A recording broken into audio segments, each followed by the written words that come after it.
Hello, I'm the Magic Box, yeah, and welcome back to day 4 of Stories That Soar Week. I love seeing all these creative stories each day. Are they tasty, Magic Box? Yes, they are. Magic Box, do you ever eat anything besides stories? Well, unless you count that one time someone fed me a flamin' hot Cheeto, spicy, no. But I like all kinds of stories. I've got lots of delicious stories for today. Are you ready to see one? I'm ready. Let's watch.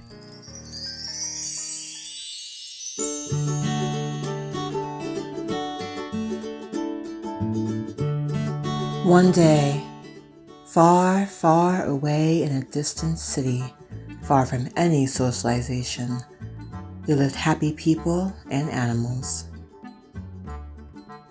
Today, a kitten was running around playing.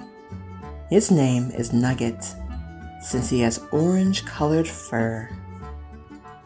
He loved to venture out in the city during daytime, and currently, he's in the forest, play hunting some birds like a normal feline activities. But then, he decided to be brave and venture into the Gloom Hall forest, where the fog and dark and big trees covered all the sunlight from the thick leaves of the trees.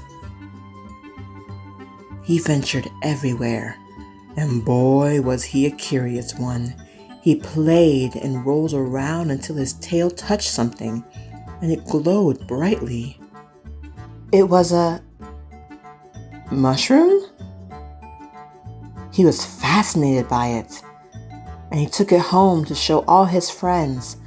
But once he stepped in the sunlight, it stopped glowing. He was shocked and sad, but he was already on his way home, and it turned out to be a very rare mushroom that could be used as an herb or cooked and eaten.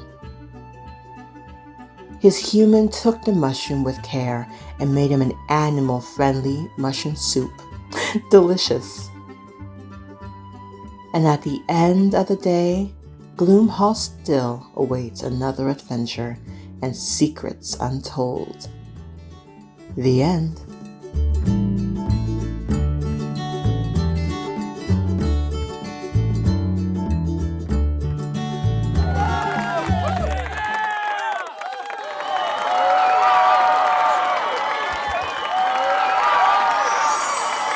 That soup sounds delicious and magical.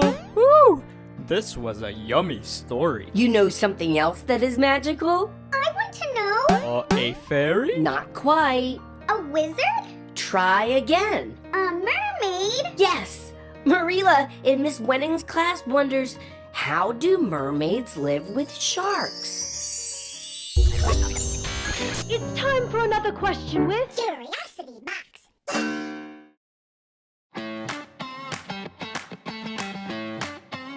How do mermaids live with sharks? With Literacy Connects. I think that mermaids managed to domesticate sharks the way that we did with dogs, and every mermaid, once she reaches a certain age, gets to have a little shark puppy that's like around the same age as her in adolescent development, and then they grow up together and become friends and get to swim around together. And sharks are just mermaids' best friends, like dogs are to us. Well, I think there's probably an underwater humane society, like Shark Humane Society, and so mermaids have to come in. You know how at the Humane Society you have volunteers come in and walk dogs? I think the mermaids probably go around and take the sharks for a little walk. I think that mermaids have sharks in like mermaid zoos in the same way that people have like lions and bears in zoos. And so there are special people who study to take care of sharks. Thank you. Oh, I actually know the answer to this one. After the great storm of Aqua Laguna, there was a union between the sharks and the mermaids.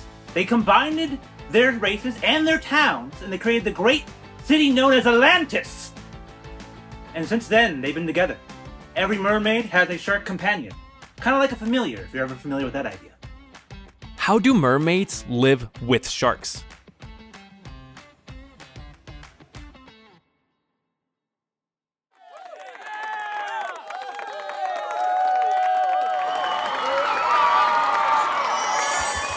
Whoa, those were great answers.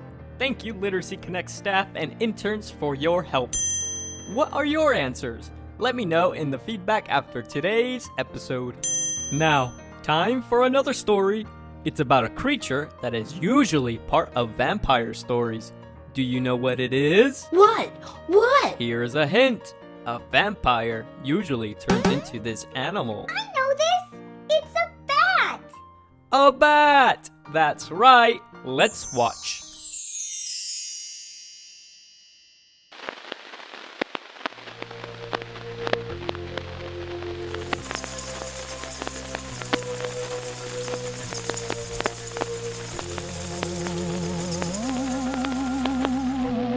It all started when I was in the car.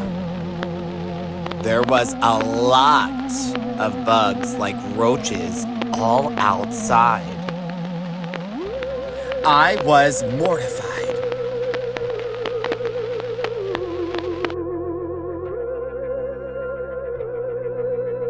And I ran through it and inside my house. My dad left to go to the store. I was watching TV and didn't notice the window was left open. A bat flew in. And I screamed, "Ah! Bat!" I was so scared. I stayed in the room.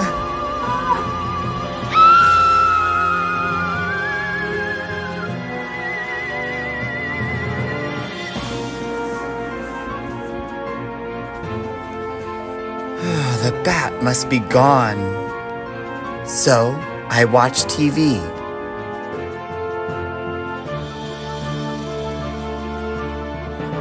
I saw the bat on TV. Seconds, minutes, hours passed. My dad came back.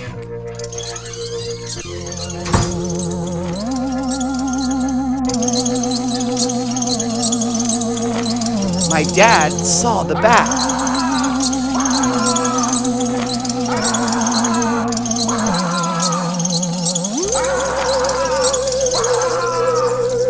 He grabbed it and threw it outside.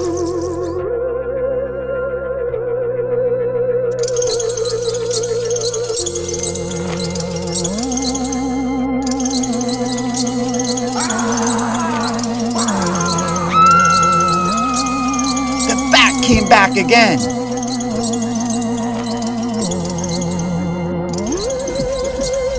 And I threw it back outside where it belonged.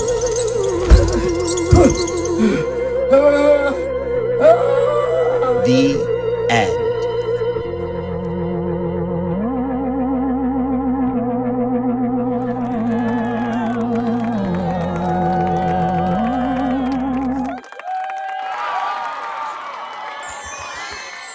Wow, Danny, I'm glad your dad got that bat out of the house. Those roaches were so gross. I've got a gross fact. Wanna hear it? Huh? Maybe. Come on. It's a cool but kinda gross fact that one of our friends fed me. Well. Yes! It's school time for baby box! A cow has 4 stomachs. Wait a minute. That's not entirely true. Now, a cow has 1 stomach, but 4 compartments. And I can explain it. My name is Farmer Jeff, and this is Betty. Yep, come on, Betty. Let's go and explain them what a cow stomach is. Now, the first compartment of a cow stomach is called the rumen. And this is the first stop for the food that the cow consumes. In this compartment, it's the largest of the 4 compartments and can hold up to 25 gallons of food. That's about 25 gallons of milk. Wow! Wow, that's a lot of milk. I can't even hold that many. The rumen acts as a storage and fermentation compartment. While the food sits in the rumen, microbes break down the food and it makes it into volatile fatty acids for the cow, and it gives them nutrients so it feels all good. Then the rumen absorbs most of it while sending the rest of the feed into the second compartment.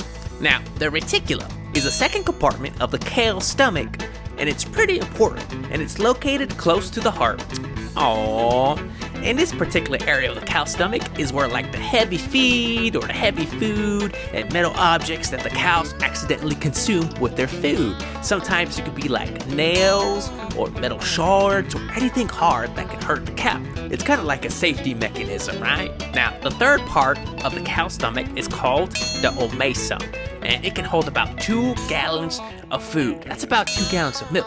And in this stage, the omasum absorbs water for the cow and acts as a filter. Kind of like a coffee filter, but only allows small particles of food and some liquids to move into the fourth compartment. Now the last and final compartment is called the abomasum. This is often referred as the true stomach. It can hold about 7 gallons of food. That's 7 gallons of milk. Well, I can't even hold 7 gallons of milk in my hand. This compartment functions like a human stomach, like yours and mine, where the stomach acids and enzymes work to break down the food and feed it and moves it into the small intestine where it's time to go potty. Yep. Yeehaw! Now this has been Farmer Jeff, and this is Betty, and now you know that a cow has 1 stomach, but 4 compartments. See you next time. Bye-bye.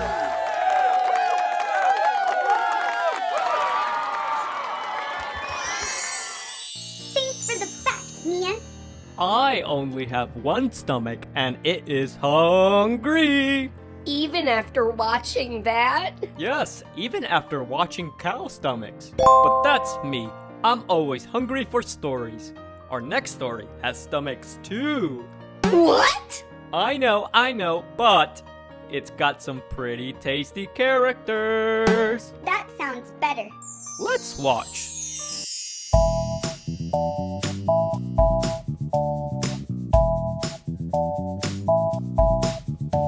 There was a little girl named Sinner Mary. She loved to eat strawberries. The seeds went down into her belly.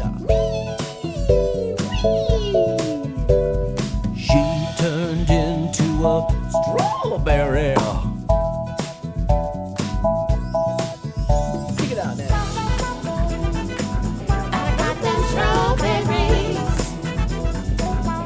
Strawberry.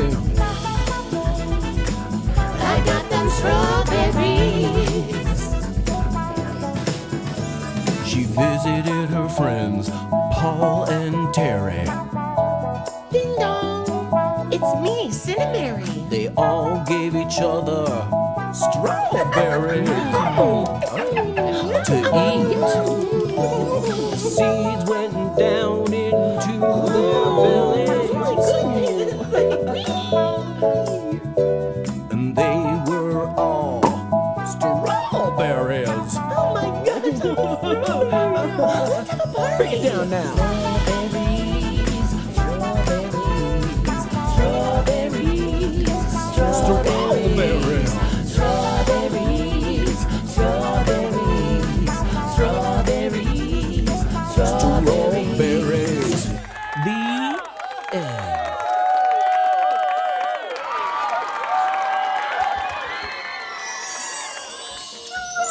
Strawberries.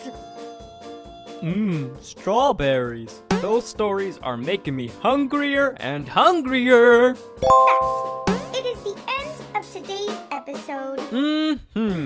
Let's say goodbye so I can go get more stories. Friends, we want to hear from you. Please click on the What did you think? button to share your thoughts on today's episode so we can learn. We'll see you tomorrow. Bye.